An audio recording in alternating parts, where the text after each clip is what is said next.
Series of tarot with वर्षा। आज के हमारे नेक्स्ट 2 कार्ड्स हैं मेजर अरकाना के wheel of Fortune and the justice. Wheel of Fortune, very beautiful card, very much positive card, so much symbols in this card. आज हम wheel of Fortune के बारे में बात करेंगे। अगर हम इस कार्ड को देखें तो इसमें बहुत कुछ है, बहुत सारे सिंबल्स हैं, बहुत सारे एनिमल्स हैं, व्हील ऑफ फॉर्चून है इसके अंदर, ये फॉर्चून बना हुआ है। तो इस कार्ड को अगर हम देखते हैं तो ये टोटली किसी भी रीडिंग में, किसी भी तरह की रीडिंग में ये कार्ड आता है तो यह टोटली कार्ड पॉजिटिव है। इस कार्ड में कई महत्वपूर्ण चीजें मौजूद हैं जो हमारी लाइफ को प्रेजेंट करती हैं कि किस तरह हमारी जिंदगी लगातार चलती रहती है एक चक्र की तरह। इस व्हील पर टोरा या रोटा आप देख सकते हैं, TORA, या इसको ऐसे पढ़े ROTA वर्ड्स लिखे हुए हैं। ये हिब्रू के सिंबल्स होते हैं। हिब्रू में इन शब्दों को इस तरह से बोलते हैं कि भगवान का जादू। इन शब्दों का मीनिंग होता है भगवान का जादू, कि कैसे भगवान की मर्जी से हमारे कर्मा और वक्त के हिसाब से हमारी जिंदगी का पहिया घूमता है। मतलब हम जो कर्म करते हैं वो तो हमें फल देते ही देते हैं, लेकिन भगवान ने भी हमारे लिए एक डेस्टिनी डिसाइड की होती है जिससे हम अपने कर्मा से अच्छा या बुरा बना सकते हैं। इसमें आपने देखा होगा कि सबसे ऊपर यहाँ पर एक रहस्यमय जानवर बैठा हुआ है, या आप इसको यूं बोल सकते हैं, जिसका शरीर शेर का है और फेस जिसका एक लेडी का है। यह हाथ में एक तलवार लिए हुआ है, जिसका मतलब यह जो भी पर्सन है जिसके लिए भी यह रीडिंग आई है वह बहुत ही ज्यादा स्टेबल है, क्योंकि ये बहुत स्टेबल होके यहाँ पर बैठा हुआ है। और नीचे आप देखेंगे अनुबिस की छवि है, इसको अनुबिस बोलते हैं। हिब्रू भाषा में इसको अनुबिस बोलते हैं। ये अनुबिस की छवि पहिए के नीचे है जो आपके भाग्य और सफलता को दर्शाती है। व्हील की लेफ्ट साइड में यहाँ पे देखिए एक सांप बना हुआ है। व्हील की लेफ्ट साइड में एक सांप बना हुआ है जो हमारी लाइफ की नेगेटिविटी और बुराई को दर्शाता है। इस कार्ड के तीनों कॉर्नर्स में जानवरों के प्रतीक बने हुए हैं और एक तरफ यहाँ पे देवदूत बैठा हुआ है। हमारे इन चारों के हाथ में हमारे भाग्य की किताब है जिसमें ये हमारे कर्मास को नोटिस कर रहे हैं। लेफ्ट कॉर्नर पर जो देवदूत है वह कुंभ राशि का प्रतीक है, वो एयर एलिमेंट को प्रेजेंट करता है। और एक कॉर्नर पर जो ये ईगल बना हुआ है यह स्कॉर्पियो राशि का प्रतीक है और ये वाटर एलिमेंट को प्रेजेंट करता है। और एक कॉर्नर पर यहाँ पर लियो है जो सिंह राशि का प्रतीक है, फायर एलिमेंट को प्रेजेंट करता है। और एक तरफ ये बैल बना हुआ है जो टॉरस राशि को प्रेजेंट करता है और अर्थ एलिमेंट का सिंबल है। तो ये सब सिंबल जो इसके अंदर बने हुए हैं ये हमारी लाइफ से कहीं ना कहीं बहुत सारी चीजों को रिफ्लेक्ट करते हैं। ये जो चारों के चारों सिंबल हैं ये हमारी अच्छाई और बुराइयों का हिसाब लिख रहे हैं। मतलब हम लाइफ में जो भी करेंगे, जो भी कर्मा करेंगे, उसका हिसाब हमें साथ साथ ही देना पड़ेगा। हम अच्छा करेंगे तो हमें अच्छा मिलेगा, हम बुरा करेंगे तो हमें बुरा मिलेगा। फ्रेंड्स, इस कार्ड का टोटल कार्ड का एलिमेंट है फायर और इसका प्लेनेट है जुपिटर।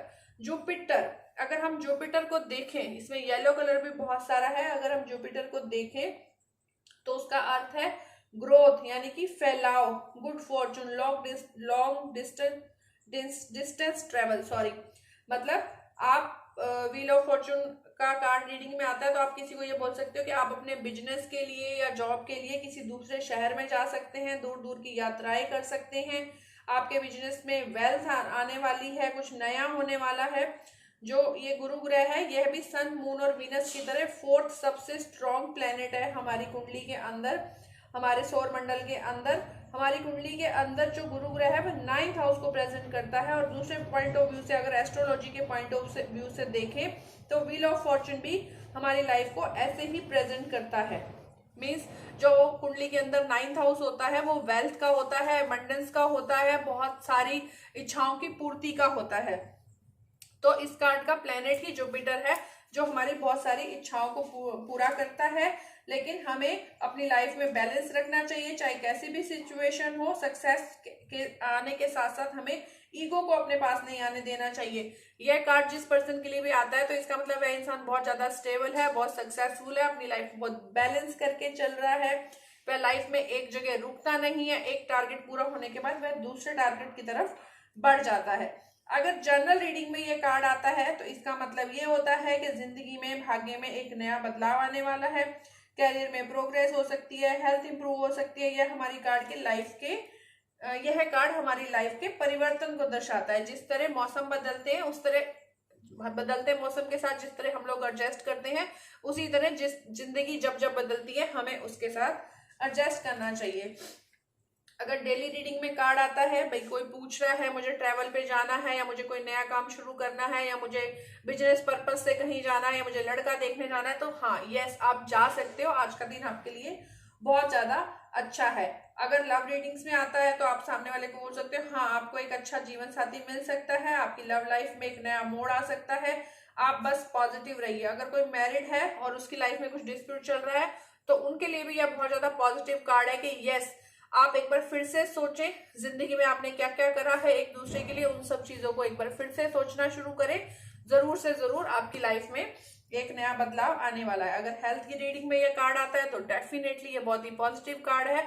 किसी को कोई डॉक्टर मिल सकता है, कोई अच्छा ऐसा इंसान मिल सकता है लाइफ में। व्हील ऑफ फॉर्चून जब कर्मा का पहिया घूमेगा, कोई इंसान अपनी बीमारी से बहुत परेशान है, क्या पता उसको एक नए डॉक्टर की रेफरेंस मिल जाए या कोई ऐसा इंसान मिल जाए जो उसकी हेल्थ को इम्प्रूव कर सकता है। ठीक है फ्रेंड्स, तो इसके कीवर्ड्स हैं good luck, destiny, karmas, events, happiness, change of life, victory, mutual love और सरप्राइजेस। ठीक है, तो अब हम बात करते हैं हमारे नेक्स्ट कार्ड की, दैट इज द जस्टिस। यह हमारे मेजर अरकाना का 11th कार्ड नंबर है। इसका एलिमेंट है एयर और इसका साइन है लिब्रा यानी कि तुला। देखिए कितनी ही स्ट्रांग लेडी एक पत्थर के सिंहासन पर लाल कपड़े पहन के बैठी हुई है। पहले हम आज इसके रंगों को देखते हैं। रेड कलर यानी कि एनर्जी, ग्रीन कलर यानी कि एबंडेंस, पीछे से पर्पल कलर यानी कि इनर सेंस, जिस इंसान को बहुत ज्यादा ज्ञान होता है, इनर सेंस, हाथ में तलवार, पावर को दिखा रही है। येलो कलर एक न्यू बिगिनिंग को दिखा रही है। ओके फ्रेंड्स, अब हम बात करते हैं इस कार्ड के बारे में। यह बहुत मतलब पहली चीज कुछ डेक्स में मैं आपको क्लियर कर दूं, कुछ डेक्स में, पुराने डेक्स में यह कार्ड नंबर 8 है, लेकिन अब जो न्यू डेक आ रहे हैं वो उसमें यह कार्ड नंबर 11 है। 11 का मतलब होता है मास्टरमाइंड। एक नंबर सूर्य का प्रतीक होता है, तो यहाँ 2 इक्के हैं, तो सोचिए सामने वाला इंसान कितना पावरफुल है। और अगर 1+1 न्यूमेरो के हिसाब से करते हैं तो 2 नंबर यानी कि मैजिक, ज्ञान, मूवमेंट, इमोशंस, बहुत सारी चीजों को यह कार्ड दिखाता है। यह कार्ड हमारी लाइफ के बैलेंस को दिखाता है, जस्टिस को दिखाता है, रिस्पेक्ट को दिखाता है। इस कार्ड में एक फीमेल है जो एक पत्थर के सिंहासन पर बैठी है। फ्रेंड्स, सिंहासन किसी और चीज का भी बना सकता है, लेकिन यहाँ पर पत्थर के सिंहासन का मतलब ये होता है कि उस इंसान ने अपनी लाइफ में बहुत सारे हर्डल्स देखे हैं, बहुत स्ट्रगल करके आज वो इस स्ट्रॉन्ग पोजीशन पर पहुंचा है। उसके हाथ में एक तराजू है जो सत्य, न्याय और संतुलन को प्रेजेंट करता है। इस कार्ड में 2 पिलर भी हैं। इस कार्ड में 2 पिलर भी हैं जो 2 अपोजिट विचारधाराओं को प्रेजेंट करते हैं कि कैसे लाइफ में सच और झूठ, जीत और हार साथ साथ चलते हैं और हमें एक बैलेंस के तराजू में उनको तोल के अपनी लाइफ को आगे बढ़ाना चाहिए। इसके सर पर एक मुकुट भी है जो इसकी पावर को दर्शाता है। पीला रंग एक न्यू बिगिनिंग को दिखाता है। ठीक है, यह कार्ड न्याय का भी प्रतीक है। न्याय, शांति, समझदारी, प्रेम, संतुलन, मित्रता, इन सब बातों को यह कार्ड प्रेजेंट करता है। यह कार्ड भी टोटली पॉजिटिव कार्ड है। अगर यस और नो की रीडिंग में यह कार्ड आता है तो मीन्स यस। और यह कार्ड हमारी लाइफ में वीनस प्लैनेट को प्रेजेंट करता है, शुक्र ग्रह। शुक्र ग्रह हमारी कुंडली में एस्ट्रोलॉजी के हिसाब से 7th हाउस में होता है और 7th हाउस स्पाउस का होता है, पार्टनरशिप का होता है, जो शादी और पार्टनरशिप को प्रेजेंट करता है। यह कार्ड हमारी मोरल वैल्यूज को दिखाता है, क्योंकि शादी और हमारी रिलेशनशिप और हमारी पार्टनरशिप हमारी लाइफ में बहुत कुछ चीजें अच्छी और बुरी लेके आती है। तो इस हिसाब से यह कार्ड मोरल वैल्यूज को भी दिखाता है। यह कार्ड एक ऐसे पर्सन को दिखाता है जो बहुत ही ज्यादा ईमानदार है और उसके अपने कुछ उसूल हैं, किस तरह से वह स्ट्रांगली यहाँ पे बैठा हुआ है। अगर किसी की रीडिंग में यह कार्ड आता है तो इसका मतलब वह इंसान बहुत डिसिप्लिन्ड है अपनी लाइफ में, उसके पास एक सिक्स सेंस है, वह रॉन्ग और राइट को बहुत अच्छे से डिफाइन करना जानता है। यह लोग जो जिसके लिए भी रीडिंग आती है, किसी के लिए भी राय बनाने से पहले चीजों को अच्छे से तोलते हैं सच्चाई और बुराई के अंदर, और तब वो किसी के लिए अपनी राय देते हैं। अगर इनको यस बोलना है तो ये यस बोलेंगे, और इनको नो बोलना है तो ये नो बोलेंगे। मतलब ये लोग जो फैसला ले लेते हैं उस पर अडिग रहते हैं। इनकी मॉरल वैल्यूज बहुत ज्यादा हाई होती हैं। ये दूसरों पर बिना बात का बर्डन नहीं डालते हैं। ये अपनी लाइफ के रूल्स खुद बनाते हैं और आगे उनको लेके जाते हैं। अगर जनरल रीडिंग्स में यह कार्ड आता है तो जिस इंसान के लिए कार्ड आया मे भी उसको किसी कोर्ट केस का सामना करना पड़ रहा है, लेकिन उसको डरने की जरूरत नहीं है, उसको न्याय अवश्य मिलेगा। फ्रेंड्स, ये कार्ड ये नहीं बताएगा कि आप केस जीतेंगे या केस हारेंगे। हाँ, ये कार्ड ये जरूर बताएगा कि अगर आपके कर्मा सही है तो आपको न्याय जरूर मिलेगा। और अगर डेली रीडिंग में यह कार्ड आता है तो उसका मतलब होता है कि अगर आपने अतीत में कुछ कर्म किए हैं और आप वेट कर रहे हैं कि आपको फल मिलेगा, तो आपको बहुत ही पॉजिटिव वाला रिस्पॉन्स मिलने जा रहा है। मतलब अगर आपने कोई बिजनेस स्टार्ट करना है, या आप कोई बिजनेस की प्लानिंग कर रहे हैं, या आप किसी न्यू जॉब के लिए इंटरव्यू देने जा रहे हैं डेली रीडिंग्स में, तो यस, आप जा सकते हैं। अब आपको आपके कर्मों का मीन्स आपने जो मेहनत करी है इस बिजनेस के लिए, जो प्लानिंग्स करी है इस जॉब के लिए, वो अब आपको पॉजिटिव रिस्पॉन्स देने वाली है। लव रीडिंग्स में यह कार्ड आता है तो आप बोल सकते हैं कि हाँ, आपकी कोर्ट मैरिज हो सकती है, आपकी लव मैरिज हो सकती है। आप अपने रिश्ते को ईमानदारी से निभाएं। और अगर कोई मैरिड है और उस रिश्ते को ईमानदारी से निभा रहा है लेकिन फिर भी उनकी लाइफ में प्रॉब्लम्स आ रही हैं, तो उनको एक बार फिर से अपने रिश्ते को अच्छाई और बुराई के तराजू में तोलना चाहिए। मीन्स आत्मसात करना चाहिए, अपने रिश्ते को एक नया मौका देना चाहिए और अपनी लाइफ में संतुलन लाना चाहिए। और नेगेटिव वे में इस कार्ड को देखें तो मे बी उनको कोर्ट में जाना पड़ सकता है फॉर डिवोर्स। अगर कैरियर रीडिंग के लिए कार्ड आता है तो आपको मेहनत का फल मिलने वाला है। मे बी आप लॉयर बन सकते हैं, जज बन सकते हैं, या आप जिस भी जॉब और पोस्ट के लिए तैयारी कर रहे हैं अब उसको भुनाने का वक्त आ गया है। मतलब अब आप जिस चीज के लिए भी अब तक तैयारी कर रहे थे, आपके हर्डल सब दूर होने वाले हैं और आपको एक अच्छी जॉब मिलने वाली है। अगर फिर भी दिक्कत आ रही है तो इसका मतलब है आप फिर से अपने आप को, अपनी लाइफ को, अपनी आदतों को बैलेंस करें और ईमानदारी से एक नई शुरुआत करें।